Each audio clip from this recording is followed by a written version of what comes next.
Honourable chief minister గౌరవనీయులు చంద్రబాబు నాయుడు గారు మాట్లాడతారు.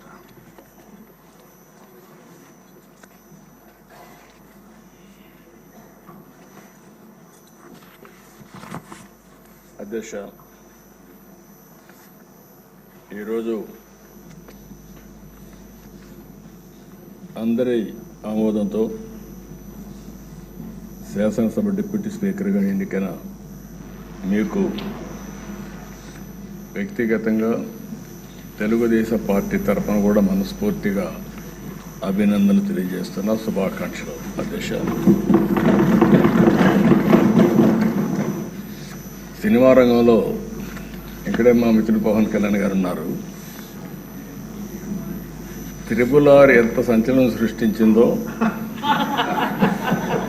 నేటి రాజకీయాల్లో మీ చరిత్ర కూడా అంత సంచలనాన్ని సృష్టించిన దిశ. త్రిపుల్ సినిమాలో నాటు నాటు పాట ఎంత పాపులర్ అయిందో ఈ త్రిపుల్ రచ్చబండ కూడా అదే మరి పాపులర్ అయింది. దానికి ఒక చరిత్ర ఉంది. అలాంటి ఒక్కొక్కసారి జీవితంలో కొన్ని సమస్యలు వస్తాయి. ఆ సమస్యల్ని ధైర్యంగా ఎదుర్కోవడం చాలా ముఖ్యం. తిరిగి ఆ కుర్చీలో కూర్చుంటే నిండుగా కనపడుస్తున్నారు. అందరూ కూడా ఆఫ్గా కొత్త కనపడుస్తారు, కానీ మీరైతే ఆ కుర్చీకి ఒక నిండుత్వాన్ని ఇచ్చారు. పంచకట్టు కూడా తెలుగు బిడ్డ పంచకట్టుతో వచ్చారు. చాలా సంతోషం. మిమ్మల్ని చూసినప్పుడు, ముఖ్యంగా ఈ కొత్త బాధ్యతలో మిమ్మల్ని చూసినప్పుడు చాలా సంతోషం కలుగుతూ ఉంది. మీరు తప్పకుండా మంచిగా రాణించాలని మనస్ఫూర్తిగా ఆకాంక్షిస్తున్నా. ఇక్కడుండే మెంబర్స్కి అందరికి కూడా ఒకసారి ఆలోచిస్తే వారి ప్రస్తావన కూడా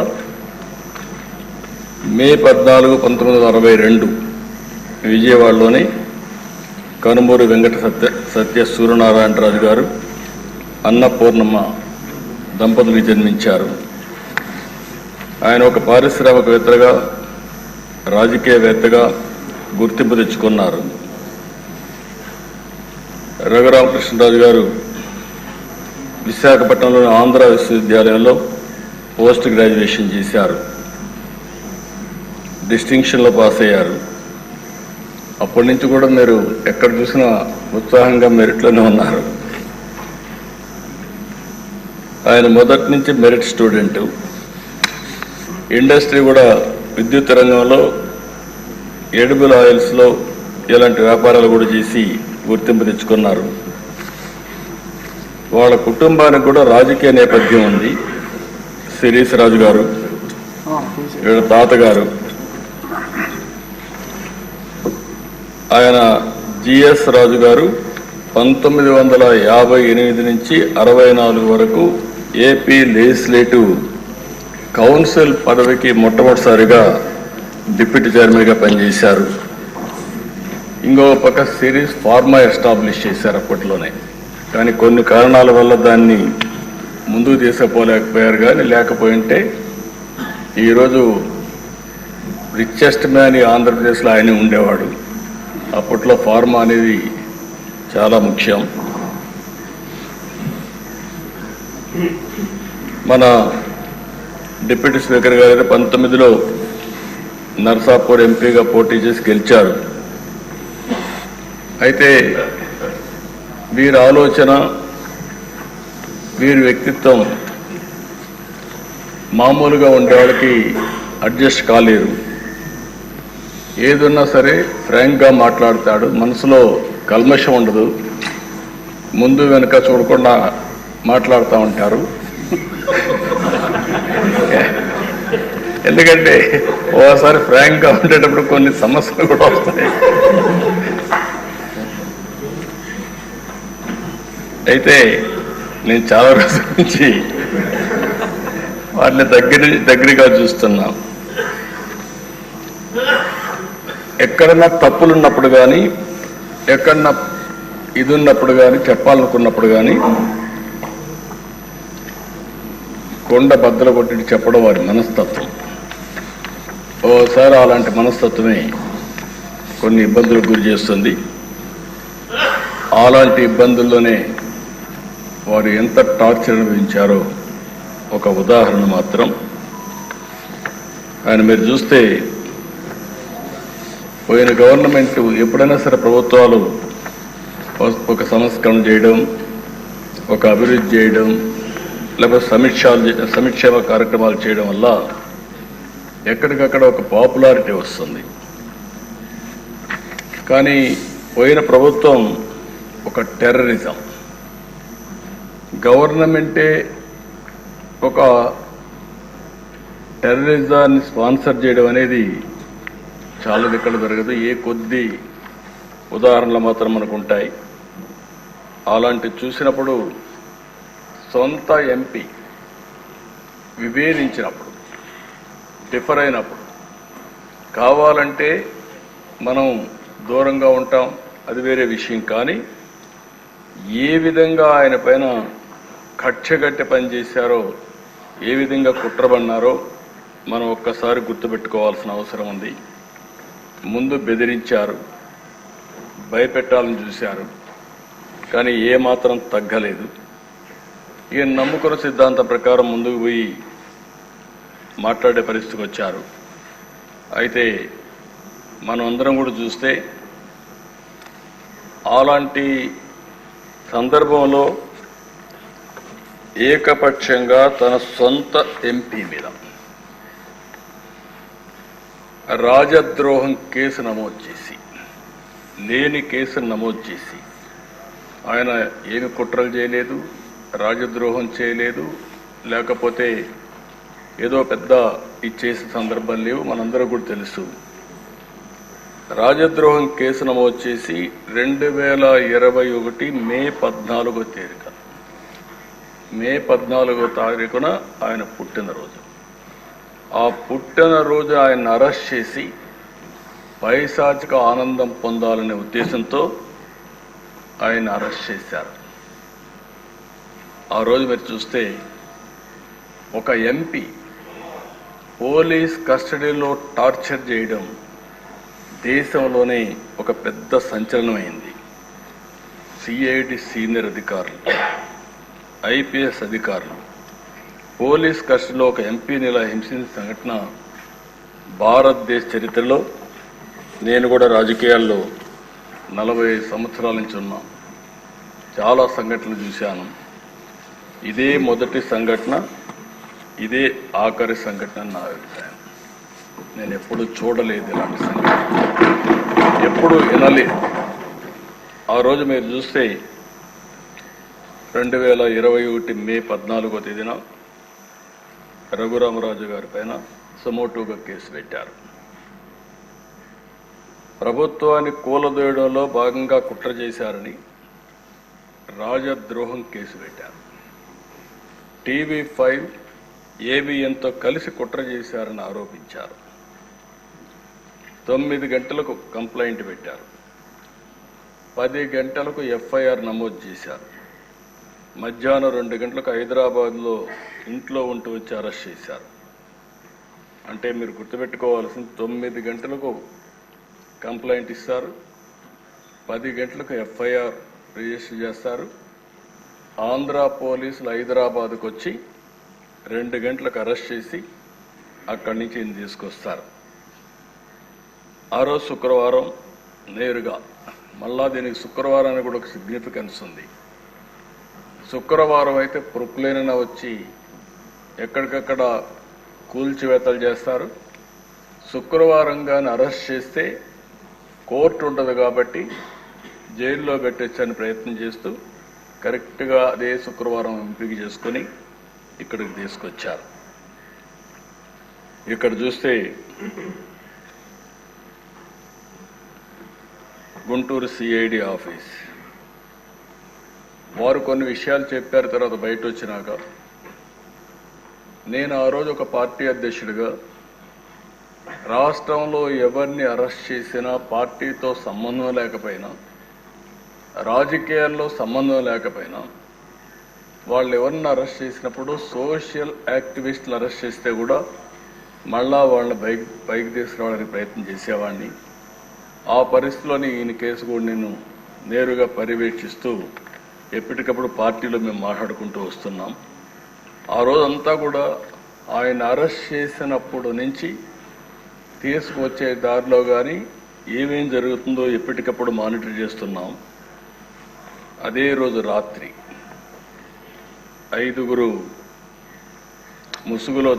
ముసుగులో వచ్చి ఎంపీ పైన విపరీతంగా, అంటే పోలీస్ కస్టడీలో ఉండేటప్పుడు పోలీసులు వాళ్ళ దగ్గర పెట్టుకున్న రాత్రిలో ఈయన పైన దాడి చేయడం అనేది, పోలీసులు ఇలాంటి తప్పుడు పనులు చేయడంలో ఏ విధంగా మనసు వచ్చిందో నాకైతే అర్థం కాలేదు. కాళ్ళు కట్టేసి టిపికల్గా లాఠీలు రబ్బర్ బెల్ట్తో 5 దఫాలుగా, అంటే ఆ రబ్బర్ బెల్ట్ కూడా ఆయన చెప్పినట్టు ఆ రోజు నేను విన్నాను. అప్పుడే బైపాస్ కూడా చేశారు. అరికాళ్ల పైన, ఆ కాళ్ల పైన కొడితే అది ఐడెంటిఫై చేయలేదు. ఈవెన్ డాక్టర్స్ ఇది చేసినా కూడా ఐడెంటిఫై చేయలేరనే ఉద్దేశంతో విపరీతంగా కొట్టి రాత్రంతా కూడా ఇది చేశారు. అప్పటికే హార్ట్ సర్జరీ అయింది.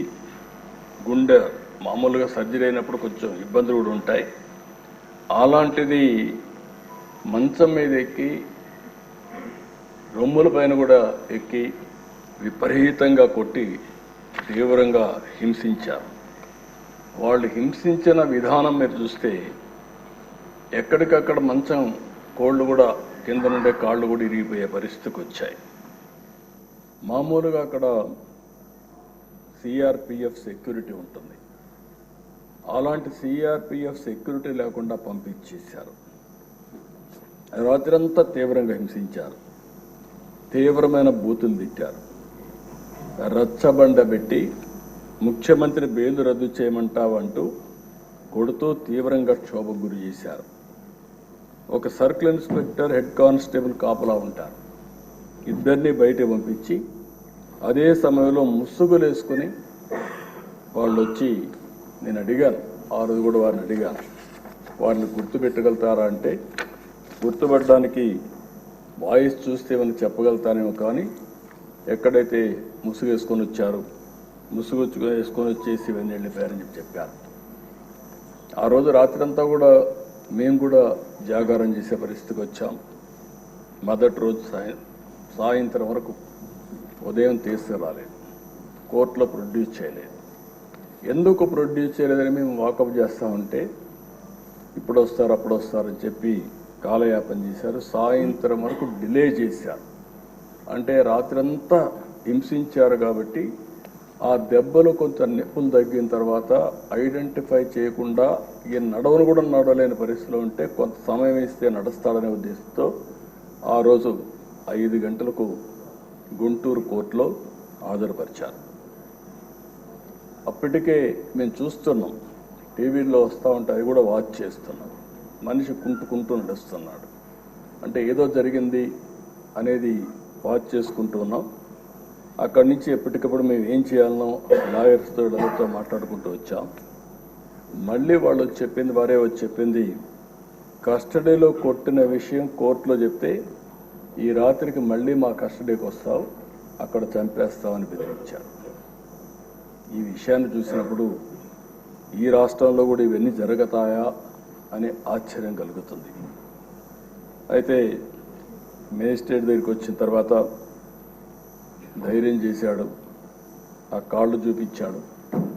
ఆ కాళ్ళు అవన్నీ కొట్టినట్టుని చూపిస్తే అప్పుడు ఆ మేజిస్ట్రేటు నేరుగా ఇతన్ని ప్రభుత్వ ప్రైవేట్ 2 హాస్పిటల్కి పంపించండి, ఎగ్జామిన్ చేయించండి, ఎగ్జామిన్ చెప్పి చేసిన తర్వాత సర్టిఫికెట్స్ ఇవ్వమని చెప్పి పంపిస్తే వాస్తవాలు తెలుస్తాయనే ఉద్దేశంతో ఆయన్ని ప్రభుత్వ ఆసుపత్రికి మాత్రం తీసుకుపోయి ప్రైవేట్ హాస్పిటల్కి తీసుకుపోకుండా అక్కడ కూడా రిపోర్ట్ని తారుమారు చేపించి బెదిరించి ఆయన రిపోర్ట్ తెప్పించారు.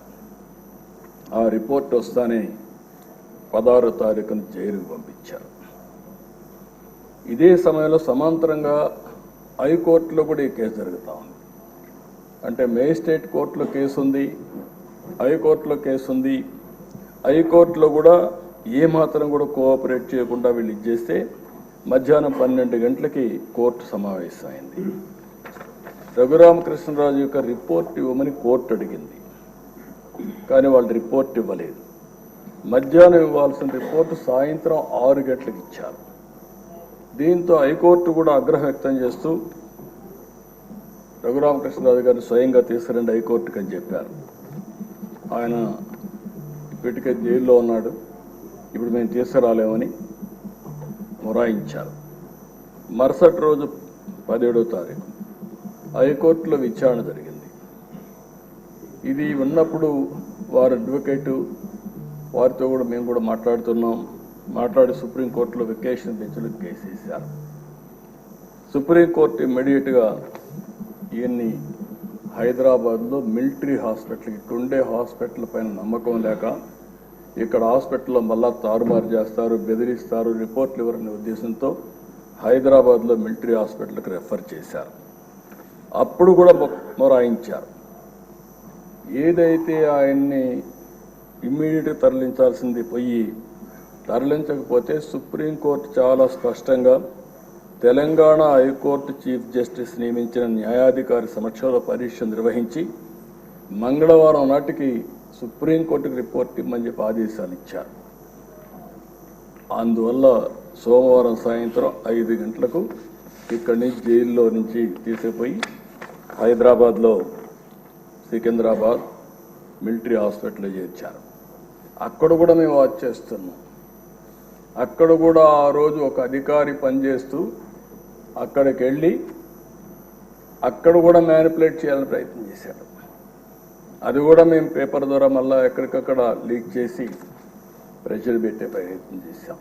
సభ్యతగా ఉండదని ఆ వ్యక్తి పేరుని చెప్పడం లేదు, కానీ ఆ వ్యక్తిని తీసుకొచ్చి ఎక్కడికక్కడ ఒక పవిత్రమైన దేవాలయంలో అధికారిగా పెట్టుకుని ఎలాంటి లాబీలు చేయించే పరిస్థితికి వచ్చారు. అంటే ఎంత దుర్మార్గంగా ప్రవర్తించారో అంత దుర్మార్గంగా ప్రయత్నించే పరిస్థితికి వచ్చారు. అయితే అవన్నీ చూసిన తర్వాత నెక్స్ట్ డే 3 రోజుల వరకు ఆయన ట్రీట్మెంట్ ఇచ్చిన తర్వాత సుప్రీంకోర్టు బెయిల్ ఇచ్చే పరిస్థితికి వచ్చింది. ఇది మనం అందరం ఒక్కసారి ఆలోచించినప్పుడు ఇక్కడతో ఆగలేదు కక్ష. నర్సాపూర్ లోక్సభ పరిధిలో పేద అమిరం గ్రామంలో అల్లూరి సీతారామరాజు విగ్రహావిష్కరణ జరిగింది. సాక్షాత్తు ప్రధానమంత్రి గారు ఆ ఫంక్షన్కి వచ్చారు. ఈయన స్థానిక ఎంపీగా ఉండి ఈయన ఇంటికి కూడా పక్కనే 500 మీటర్లు ఉంటుంది విగ్రహావిష్కరణ. అందుకని ఈయన కూడా వెళ్ళాలని చెప్పి ప్రయత్నం చేసి హైదరాబాద్ నుంచి రావడానికి ప్రయత్నం చేశాడు. కానీ ప్రయత్నం చేసి పర్లేదు వెళ్ళాలి అనే ఉద్దేశంతో నర్సాపూర్ ఎక్స్ప్రెస్లో టికెట్లు కూడా రిజర్వ్ చేసుకున్నాడు. బేగంపేటకు వచ్చిన తర్వాత దిగేశాడు. దిగి మళ్ళీ అందరికి మెసేజ్ ఇచ్చారు, మాకు కూడా మెసేజ్ వచ్చింది, నేను వెళ్ళడం లేదు, నేను వెళితే ఏదైతే సత్తెనపల్లి ఆ ప్రాంతం పిడుగురాళ్ళ సత్తెనపల్లిలో వాళ్ళు ఒక ప్లాన్ చేశారని తెలిసింది. అవసరమైతే భోగిని తగలబెట్టి చంపేయాలని చెప్పి ఆ వార్త తెలిసింది కాబట్టి నేను దిగేశాను, నేను పోవడం లేదని చెప్పి దిగేసి వచ్చే పరిస్థితికి వచ్చాడు. అంటే ఇవన్నీ చూస్తే ఇవి సాధ్యమా, ఇవి జరుగుతాయా అనిపిస్తుంది. కానీ వీరి విషయంలో ఇవన్నీ జరిగాయి. 5 సంవత్సరాలు ఎంపీగా ఎన్నికైన తర్వాత నియోజకవర్గానికి రాలేకపోతే కడాను రచ్చబండ పెట్టి ప్రజలకు జరిగిన విషయాలు జరిగినట్టు చెప్పి ప్రజల ఆదరణ పొందిన వ్యక్తి ఈ రఘురామకృష్ణ. అందుకే నేను అందుకే త్రిబుల్ ఆర్ సినిమా ఎంత సంచలనమో ఈయన జీవితం కూడా అంతే సంచలనం. ఇంకొక విషయం కూడా మనం గుర్తుపెట్టుకోవాలి. మామూలు వ్యక్తి అయితే ఆ ధైర్యంగా ముందుకు వచ్చేవాడు కాదు. ఒక్కసారి నేను ఎన్నోసార్లు చెప్పాను, కొంతమంది నేరస్తులు నాకు ఇది చూసినప్పుడు ఒకటి గుర్తొస్తుంది. ఇలాంటి చూసినప్పుడు ఇంకా చాలా జరుగుతున్నాయి. అవి చూసినప్పుడు నాకు ఎప్పుడు కూడా దేశంలో ఎక్కడన్నా జరిగిందా అని నేను అధ్యయనం చేశాను. ఇక్కడుండే శాసనసభ్యులు 5 కోట్ల ప్రజలు కూడా అర్థం చేసుకోవాల్సిన అవసరం ఉంది. రెండోది ఆయన విషయంలోనే కాదు, నా విషయంలో కూడా జరిగిన తర్వాత ఏదైతే నా అభిప్రాయాన్ని ధృవీకరించుకున్నాను. నేను జైల్లో ఉన్నప్పుడు నా రూమ్లో కూడా సీసీటీవీ కెమెరాలు పెట్టి నేరుగా వాచ్ చేయాలని ప్రయత్నం చేశారు ఇక్కడి నుంచి, రిమోట్ నుంచి. అదే ఈయన విషయంలో కూడా ఆయన్ని కొడుతూ టీవీలో సెల్ ఫోన్లో ఆనాటి ముఖ్యమంత్రి చూశారని వారు చెప్పే పరిస్థితికి వచ్చారు. నాకు అది ఆ రోజు నాకు నమ్మశక్యంగా అనిపించలేదు. కానీ నా విషయంలో ఎక్కడైతే నన్ను జైల్లో పెట్టారో ఆ రూమ్లో కూడా సీసీటీవీ కెమెరా పెట్టి నేను ఏ విధంగా ఉన్నానో వాచ్ చేయడానికి ప్రయత్నం చేశారన్నప్పుడు నాకు నా అభిప్రాయాలు కన్ఫర్మ్ అయినాయి. అది అయిన తర్వాత నేను చాలాసార్లు ఆలోచించాను, ఎక్కడన్నా ఇలాంటి వాళ్ళు ఉన్నారా, ఎక్కడన్నా జరిగిందా ప్రపంచంలో అని అడిగితే ఒకే ఒక వ్యక్తి దొరికాడు. ఆ వ్యక్తి కొలంబియాలో ఎన్నో ఏళ్లకు మునుపు కాదు, 1980-85 ఆ ప్రాంతంలో ఏదైతే పాబ్లో ఎస్కోబార్, అతనికి ఇతనికి కరెక్ట్గా సరిపోతున్నాయి పోలికలు, దాంట్లో ఏం అనుమానం లేదు. అతను కూడా మీరు చూస్తే కొలంబియాలో మారక ద్రవ్యాల ముఠాలకు ఎస్కోబార్ నాయకుడు. అత్యంత ధనికుడుగా, నేరస్తుడుగా, దుర్మార్గుడుగా ఎమర్జ్ అయ్యాడు. దుర్మార్గుడు అంటున్నా నేను. ప్రపంచ మార్కెట్లో 80% కోకైన్ వంటి మారక ద్రవ్యాలని తయారు చేసి సరఫరా చేసి మొత్తం ప్రపంచంలోని డ్రగ్ స్మగ్లర్గా తయారయ్యాడు. మన ఈయన కూడా చూస్తే గంజాయి వచ్చింది, డ్రగ్స్ వచ్చాయి. ఈరోజు నేను హామీ ఇస్తున్నా, ఎట్టి పరిస్థితుల్లో రాబోయే రోజుల్లో ఎవరైనా సరే గంజాయి అమ్మినా, గంజాయి పండించిన ఉక్కు పాదంతో ఈ ప్రభుత్వం అణిచివేస్తుంది. ఒక్కరోజు మాట్లాడా? ఒక్కరోజు కనీసం ఆలోచించాడా? ఎంతమంది పిల్లలు, ఎంతమంది నాశనం అయిపోయారు గంజాయి తీసుకొని, ఎంతమంది డ్రగ్స్ కడెక్ట్ అయిపోయి ఎన్ని ఘోరాలు నేరాలు జరిగాయంటే అన్ని ఘోరాలు నేరాలు జరిగే పరిస్థితి వచ్చింది. ఆ పాబ్లో ఎస్కోబార్ అయితే 1985లో సుప్రీంకోర్టులో గెరిల్లాతో దాడులు చేపించాడు. 11 మంది న్యాయమూర్తిని చంపేశారు. ఈ ఎంపీని కూడా అదే విధంగా చంపేవారు. కనీసం ఈ దేశంలో ప్రజాస్వామ్యంలో కాస్తో కోస్తో చెక్స్ అండ్ బ్యాలెన్సెస్, కోర్టులు ఇవన్నీ ఉన్నాయి కాబట్టి కొంతవరకన్నా బయటపడ్డాం. కానీ లేకపోతే ఇతన్ని ఎప్పుడో ఎలిమినేట్ చేసే పరిస్థితికి వచ్చారు. సుప్రీంకోర్టులో బుల్డోజర్తో గుర్తించాడు.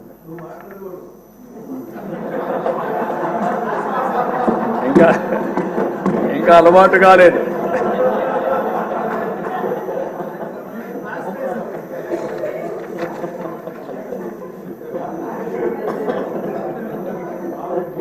కాబట్టి మీరు అతనికి ఇతనికి చూస్తే ఒక వ్యక్తి అతని మీద మాట్లాడాడని మినిస్టర్ పార్లమెంట్లో మాట్లాడాడని అతను చంపించేశాడు.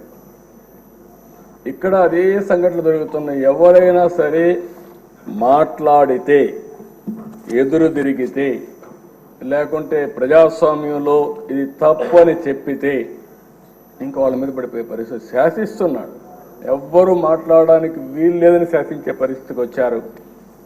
అలాంటి పరిస్థితిలో ఎదురొడ్డి ఇంకా ఎమోషన్ ఉంది. In course of time తగ్గించుకుంటారు.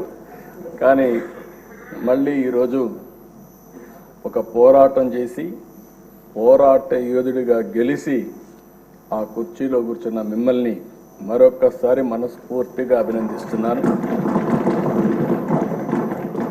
ఒక వ్యక్తి చట్టసభకు రావడం అంటే ఎంతో గొప్ప అవకాశం. ప్రజాప్రతినిధులుగా చట్టసభలకు వెళ్ళిన వారు ప్రజా సమస్యలపైన పోరాడవలసిన అవసరం ఉంది. గడచిన 5 సంవత్సరాలుగా చూశాం. ఇదే కుర్చీలో అంత మునుపు 14 సంవత్సరాలు కూర్చున్నా అదే అపోజిషన్ కుర్చీలో కూర్చున్నాను. ఆ రోజులు ఇప్పుడు కూడా గుర్తొస్తాయి. ఒక్కరోజు కూడా అసెంబ్లీ సుజావుగా జరగడం కానీ బూతులు లేకుండా అసెంబ్లీ జరిపిన సంఘటనలు లేవు. సరే, అందరి మాదిరిగా నాకు కూడా అవమానాలు జరిగాయి. అవన్నీ నేను ఇప్పుడు పోవడం లేదు. కానీ ఆ రోజు కూడా ఒక మాట చెప్పాను. ఇది గౌరవ సభ కాబట్టి ఈ సభలో నేను ఉండలేను. మళ్ళీ ప్రజాక్షేత్రంలో గెలిచి గౌరవ సభగా చేసిన తర్వాతనే ఆ సభలో అడుగు పెడతానని వచ్చాను. ఈరోజు అందరం కూడా దీన్ని గౌరవ సభగా చేయడం కోసం ప్రజాప్రతినిధులుగా మనందరం ఈ సభ ఔన్నత్యాన్ని గౌరవాన్ని కాపాడవలసిన బాధ్యత మనందరిపైన ఉంది. ఇక్కడుండే నిన్నటి వరకు మీరు ఏది మాట్లాడినా చలామణి అయింది. కానీ ఇప్పటి నుంచి ఆ కుర్చీలో కూర్చున్న తర్వాత ఆ కుర్చీ గౌరవాన్ని కాపాడుతూ మీ గౌరవాన్ని పెంచే విధంగా మీరు ముందుకు పోవాల్సిన అవసరం ఉందని చెప్పి కూడా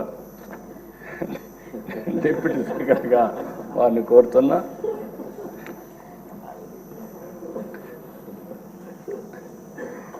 ఇంకొక పక్కన ఎప్పుడు కూడా మనందరం ఒకటి గుర్తుపెట్టుకోవాలి. ఇక్కడుండే వాళ్ళందరం చాలామంది బాధితులు ఉన్నాం. ఇంత మునుపు స్పీకర్ గారు ఉన్నారు. స్పీకర్ గారు ఆ వయసులో ఉంటే ఆయన రాజకీయ అనుభవం కూడా అపారం. 83 నుంచి రాజకీయాల్లో ఉన్నారు. 7 సార్లు ఎమ్మెల్యే అయ్యాడు. అలాంటి వ్యక్తి మీద అటెంప్ట్ రేప్ కేసు పెట్టారు. అంటే ఏమన్నా నాకైతే అర్థం కావడం లేదు.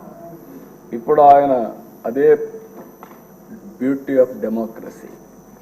ఆయన ఇప్పుడు స్పీకర్. అదే మాదిరిగా ఈయన్ని చంపేయాలనుకున్న ఆయన ఇప్పుడు deputy speaker. Can you imagine this? అందుకే ప్రజల్లో ప్రతి ఒక్క విషయాన్ని వాచ్ చేస్తారు. ప్రతి ఒక్క విషయాన్ని వాచ్ చేసి ఎప్పటికప్పుడు ఒక్కొక్కసారి బయట రాలేరేమో కానీ అవకాశం వచ్చినప్పుడు మాత్రం సరైన నిర్ణయం తీసుకుంటారని చెప్పి కూడా నేను మీకు తెలియజేస్తూ, అహంకారంతో విర్రవీగిన వారికి కాల్చి వాత పెడతారంటారు చూడండి, అదే సరిగా జరిగింది. ఆ రోజు మాట్లాడినప్పుడు వై నాట్ 175 అంటే వై నాట్ 175 కాదు, నీకు ఇచ్చేది 11 అని చెప్పి 11 సీట్లతో గెలిపించారు. ఇంకొక పక్క ఇదే సీట్లో నేను చూశాను, మీ ప్రతిపక్ష స్థానాన్ని తీసేస్తామని చెప్పి హోదా తీసేస్తామని మాట్లాడారు. ఇప్పుడు ప్రజలు ప్రతిపక్ష హోదా కూడా ఇవ్వని పరిస్థితికి వచ్చారు. ఇంకొక పక్కన మనం గుర్తుపెట్టుకోవాల్సింది, ఇవన్నీ కూడా అహంకారం. అలాంటి అహంకారంతో ముందుకు పోతే ఇదే అవుతుంది. నా చరిత్రలో 2 సార్లే ప్రతిపక్ష హోదా అనేది నాయకులు ఇచ్చేది కాదు, ప్రజలు ఇచ్చేది. అంటే ప్రజలు ఓట్లు వేసినప్పుడు 10% సీట్లు గెలిస్తే ఆ గెలిచిన పార్టీకి ప్రతిపక్ష హోదా వస్తుంది. లేకపోతే మెజారిటీ మనం గెలిస్తే మనం ఇక్కడ అసెంబ్లీకి వస్తాం, మెజారిటీ ఉంటే గవర్నమెంట్ ఫామ్ చేస్తాం. అట్లా కాకుండా ప్రతిపక్ష హోదా కావాలి, ఇవ్వకపోతే నేను అసెంబ్లీకి రానని డిమాండ్ చేసే నాయకుడు నా చరిత్రలో ఎప్పుడు చూడలేదు. 45 స్వతంత్ర భారతదేశంలో ఎవరు అడుగుండరు. అంటే మనం గుర్తుపెట్టుకోవాల్సిన ఒక వ్యక్తి యొక్క వ్యక్తిత్వం, ఆలోచన విధానం, డిమాండ్ చేయడం, డిక్టేట్ చేయడం, శాసించడం, ఇవన్నీ కూడా ప్రజాస్వామ్యంలో ఎప్పుడు కూడా ఉండవు. అలాంటి జరిగే పరిస్థితి వచ్చింది.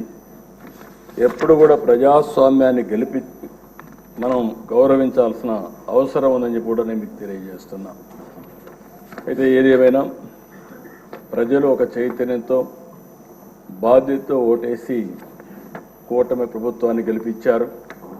ఇది ప్రజా ప్రభుత్వం, ప్రజలకు జవాబుదారీగా ఉండే ప్రభుత్వం. ప్రజలు మనకిచ్చింది అధికారం, అది కూడా ఒక బాధ్యత. అందుకే తొలి రోజు నుంచి సంక్షేమం, అభివృద్ధి, సుపరిపాలన కోసం మనం నిర్ణయాలు తీసుకుంటున్నాం. 150 రోజుల్లోనే అనేక సంక్షేమ కార్యక్రమాలని, అనేక పాలసీలు తీసుకొచ్చాం. ఈరోజు రాష్ట్రంలో ఫ్రీగా నేను అనుకుంటున్నాను 5 సంవత్సరాల్లో ఇంత స్వేచ్ఛగా అసెంబ్లీ జరిగింది 1924 ఒక్కరోజు కూడా లేదు. ఇప్పుడు ఎవరైనా సరే ప్రతిపక్షం ఉన్నా ఇదే మాదిరిగా ప్రవర్తిస్తాం. అయితే సాంప్రదాయాలు లేకుంటే మనకు వచ్చినటువంటి దీని ప్రకారం రూల్స్ రెగ్యులేషన్స్ పాటిస్తే సుజావుగా అసెంబ్లీ జరిగే అవకాశం వస్తుంది. అదే మరి ఇంకొక పక్కన మనందరి బాధ్యత విధ్వంసమైన రాష్ట్రాన్ని మళ్ళీ నిలబెట్టడానికి మనం నిర్ణయాలు తీసుకోవాల్సిన అవసరం ఉంది. అలాంటి నిర్ణయాలకు ఈ సభ ఒక వేదిక. ఇంకొక పక్క ఒక పబ్లిక్ పాలసీ చరిత్రను మారుస్తుంది. ప్రజలకు మనం ఇచ్చే విధానాలన్నీ ఇక్కడనే చర్చిస్తున్నాం, అవన్నీ రూపకల్పన చేస్తున్నాం. ఆ రూపకల్పన చేసి అవి అమలు చేస్తే ఒక చరిత్రని తిరగరాసే అవకాశం ఉంటుంది. ఈ యొక్క 24, 29 శాసనసభ అలాంటి చరిత్ర తిరగరాయడానికి, స్వర్ణ ఆంధ్రప్రదేశ్ చరిత్రని ప్రారంభించడానికి ఈ సభ ఎంతో దోహదం చేస్తుంది. అలాంటి సభలో అధ్యక్షులుగా చింతకాయల అయ్యన్నపాత్రుడు గారు, డిప్యూటీ స్పీకర్గా మీరు ఉండడం మాకెంతో గౌరవం అని చెప్పి కూడా నేను మీకు తెలియజేసుకుంటున్నా. అయితే అధ్యక్ష, నాకు ఒకటి అనిపిస్తుంది, మిమ్మల్ని నాడు రాష్ట్రానికి రానియని వాళ్ళు నేడు మీ ముందు సభలోకి రాలేని, కూర్చోలేని పరిస్థితి వచ్చింది.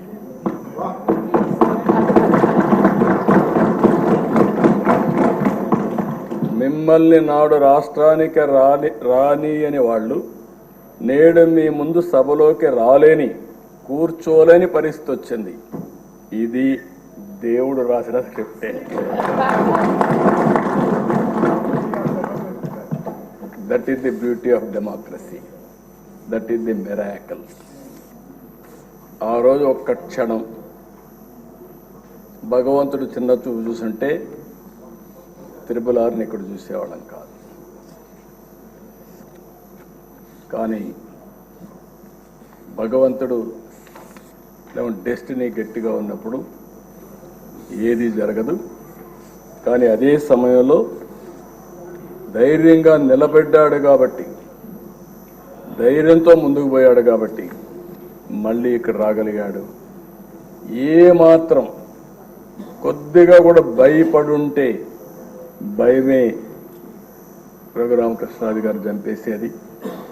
ఆ ధైర్యానికి, ధైర్య సాహసాలకు మారు పేరైనటువంటి రఘురామకృష్ణరాజు గారిని మనస్ఫూర్తిగా అభినందిస్తూ, అలాంటి వాళ్ళు మనందరికి కూడా, మీ అందరికి కూడా చాలా మంది యంగ్స్టర్స్కి ఆదర్శం కావాల్సిన అవసరం ఉంది.